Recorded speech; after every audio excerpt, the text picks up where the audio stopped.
Hello नमस्कार मेरे प्यारे मित्रों। तो आप सभी का एक नई वीडियो में फिर से स्वागत है। जैसा कि रोज़ाना हम लोग करंट अफेयर को डिस्कस करते हैं और आज है 31 मई और आज के हम देखते हैं कुछ महत्वपूर्ण करंट अफेयर क्वेश्चन को। तो चलते हैं बिना देर किए हुए वीडियो में आगे बढ़ते हैं।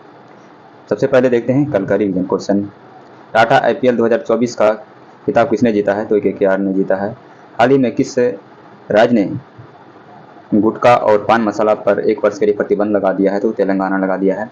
हाल ही में DRDO के प्रमुख का कार्यकाल बढ़ाया गया है, इसका नाम क्या है? समीर कामत है।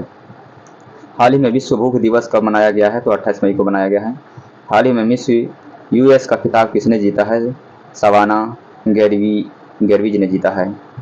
एक ही सीजन में 3 बार माउंट एवरेस्ट पर चढ़ने वाली पहली महिला कौन बनी है? पूर्णिमा छेत्री बनी है। 2024 एशिया जिम्नास्ट चैंपियनशिप में स्वर्ण पदक जीतने वाले पहले भारतीय जिम्नास्ट कौन बने हैं? तो दीपा कर्माकर बन चुकी है। हाल ही में भूस्खलन के कारण खबरों में रहा माउंट मुखागो किस देश में स्थित है? तो पपुआ न्यू गिनी में स्थित है। किस देश को रेमल चक्रवात का नाम दिया गया है? ओमान को। किस राज्य के विजयपुर में गेल के पहले हाइड्रोजन संयंत्र का उद्घाटन किया गया है? तो मध्य प्रदेश में किया गया है। चलते हैं दोस्तों अब आज के पहले प्रश्न की ओर। भारत के किस पड़ोसी देश द्वारा जल्द ही रुपे सेवा लॉन्च की जाएगी? तो ये मालदीव के द्वारा लॉन्च की जाएगी।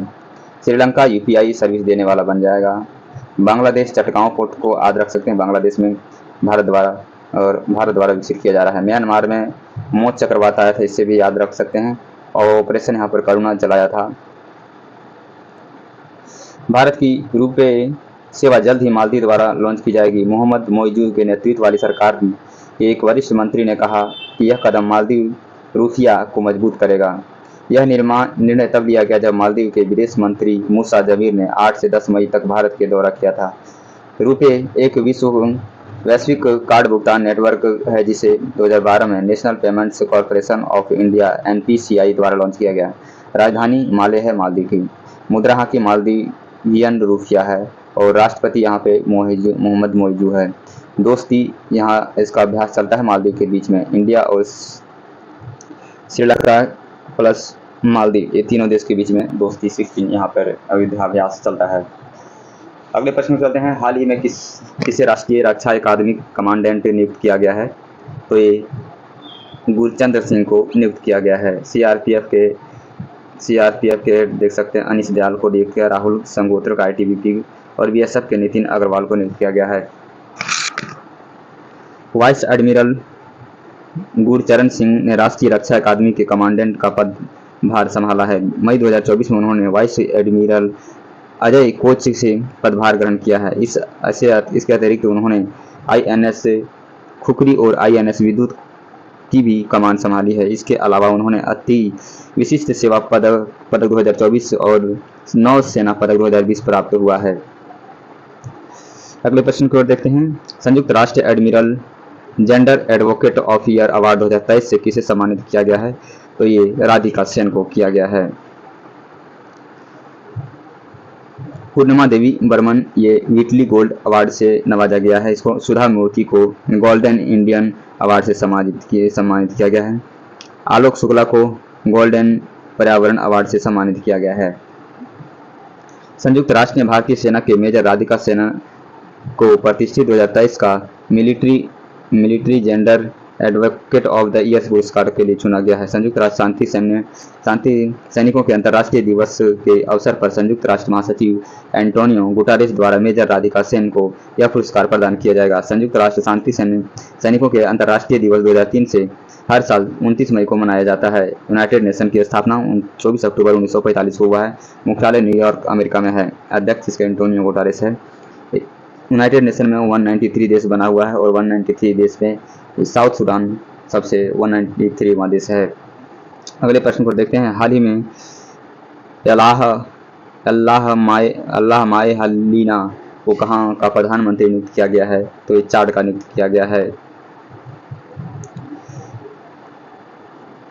अल्लाह माए हलीना को चाड का नया प्रधानमंत्री नियुक्त किया गया है। किसके द्वारा? राष्ट्रपति दरिसी डेवी द्वारा। चाड एक स्थलरुद्ध अफ्रीकी देश है जिसकी सीमा सूडान मध्य अफ्रीकी गणराज्य कैमरून, नाइजीरिया और नाइजर से लगती है। चाड की राजधानी एनजामेना है और मुद्रा CFA है। अगले प्रश्न को चलते हैं। कांस फिल्म फेस्टिवल में ऑन इमर्जिंग कांस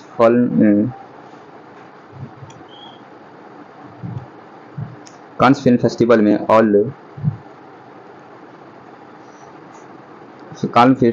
में all we image in light के लिए ग्रेट पिक्सल पुरस्कार से किसी ने जीता है? तो ये पायल कपाड़िया द्वारा जीता गया है।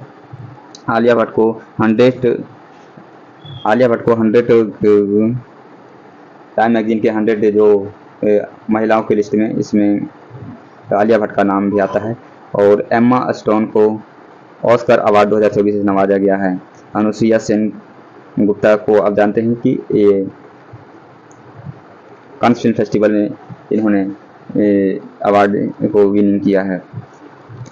पायल कपाड़िया 1977 में कांस फिल्म फेस्टिवल महोत्सव के ग्रैंड पिक्सल पुरस्कार जीता है। इन्होंने AIV इमेजिंग एज लाइट के लिए ग्रैंड पिक्सल पुरस्कार जीता है। ग्रैंड पिक्सल पुरस्कार कांस फिल्म फेस्टिवल में मानद फिल्म डी और पुरस्कार के बाद दूसरे सर्वोच्च पुरस्कार है। कपाड़िया इस प्रतिष्ठित सम्मान को प्राप्त करने वाली पहली भारतीय महिला फिल्म निर्माता बनी है। बॉलीवुड अभिनेत्री मैरिल स्ट्रीप को मानद पास की पुरस्कार से सम्मानित किया गया है। कांस फिल्म फेस्टिवल अनुसुईया सेन गुप्ता ने अपनी फिल्म सैमलेस के लिए सर्वश्रेष्ठ अभिनेत्री का पुरस्कार जीता है।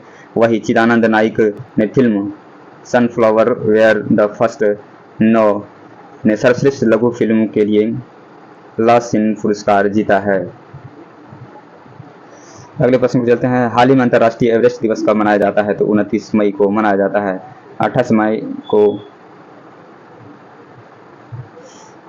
20 मई को मधुमक्खी डे मनाया जाता है और 22 मई को बायोडाइवर्सिटी डे मनाया जाता है। अंतर्राष्ट्रीय एवरेस्ट दिवस 2024 में 29 मई को मनाया गया है और उन दिन 2 व्यक्ति की याद में है जो कि 1953 में माउंट एवरेस्ट पर चढ़े थे। व्यक्ति नेपाली तेंजिन नॉर्वे के थे और ये न्यूजीलैंड के Adam Hillary. Mount Everest Nepal और चीन के बीच में स्थित है। नेपाल ने हर साल अंतर्राष्ट्रीय माउंट एवरेस्ट दिवस मनाने का फैसला किया है। हाल ही में किस देश ने तालिबान को आतंकवादी सूची से हटाने की घोषणा की है? तो ये रूस द्वारा घोषणा की गई है।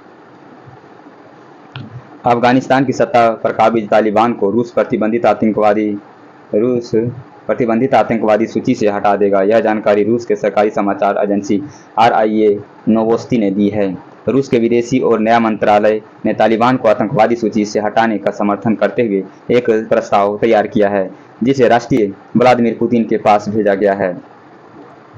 अफगानिस्तान से ऑपरेशन जो चलाया गया था देवी शक्ति ऑपरेशन जो चलाया गया था, वो अफगानिस्तान से भारत लाने के लिए, भारतीय मूल के लोगों को लाने के लिए। जैसे कुछ अभ्यास देखते हैं। करुणा म्यांमार में चलाया गया था अभ्यास, गंगा यूक्रेन में चलाया गया था, दोस्त तुर्की और सीरिया में चलाया गया था जो भूकंप आया था, अजय इजराइल में चलाया गया था और इंद्रावती हैती विद्रोहियों द्वारा जो कहर ढहा रहा था उसके लिए चलाया गया था।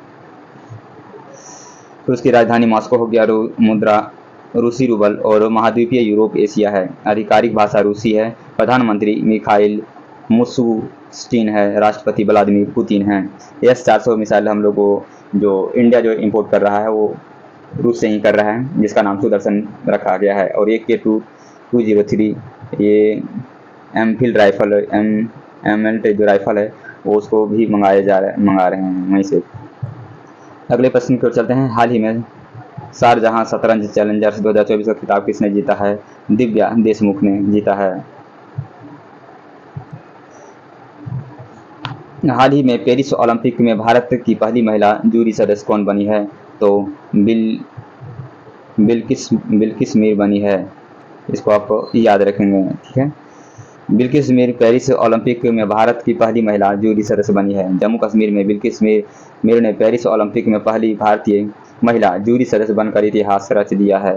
पेरिस ओलंपिक 2024 जो शुभंकर हैं इसके फ्रीजियन कैप होगा और अभिनव अभिनव बिंद्रा होंगे भारत की ओर से। ध्वजवाहक शरद कमल होंगे भारत की ओर से। अगले प्रश्न को चलते हैं। हाल ही में जारी हुआ हुरून ग्लोबल यूनिकॉर्न इंडेक्स 2024 में शीर्ष स्थान पर कौन सा देश रहा है? तो ये अमेरिका रहा है।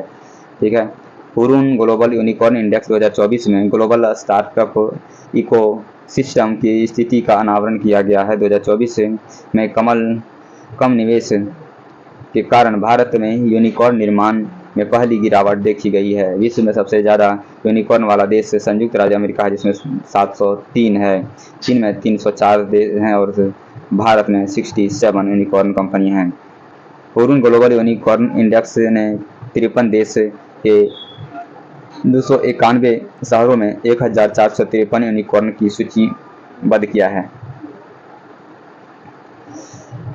बदले गए नाम देखें। राजीव गांधी राष्ट्रीय उद्यान का नाम औरंग राष्ट्रीय उद्यान कर दिया गया। छत्तीसगढ़ का नया रायपुर का नाम अटल नगर कर दिया गया है। बिहार मखाना का नाम मिथिला मखाना कर दिया गया है।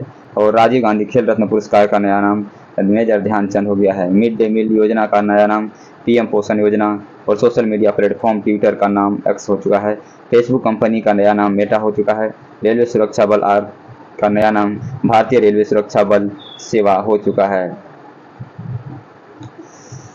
देखते हैं, हाल ही में किस अंतरिक्ष एजेंसी ने पृथ्वी के ध्रुवीय क्षेत्र का अध्ययन करने के लिए फ्री फायर मिशन लॉन्च किया है? तो ये नासा द्वारा लॉन्च किया गया है। तो ये थे आज के 10 इम्पोर्टेंट महत्वपूर्ण क्वेश्चन दोस्तों। तो आप सभी को ये वीडियो कैसा लगा हमें ज़रूर आप हमें लाइक करके ज़रूर हमें चैनल को सब्सक्राइब नए हैं तो चैनल को सब्सक्राइब करें और वीडियो को लाइक करें, शेयर करें। फिर मिलते हैं नेक्स्ट वीडियो में, तब तक के लिए अपना ख्याल रखें। धन्यवाद।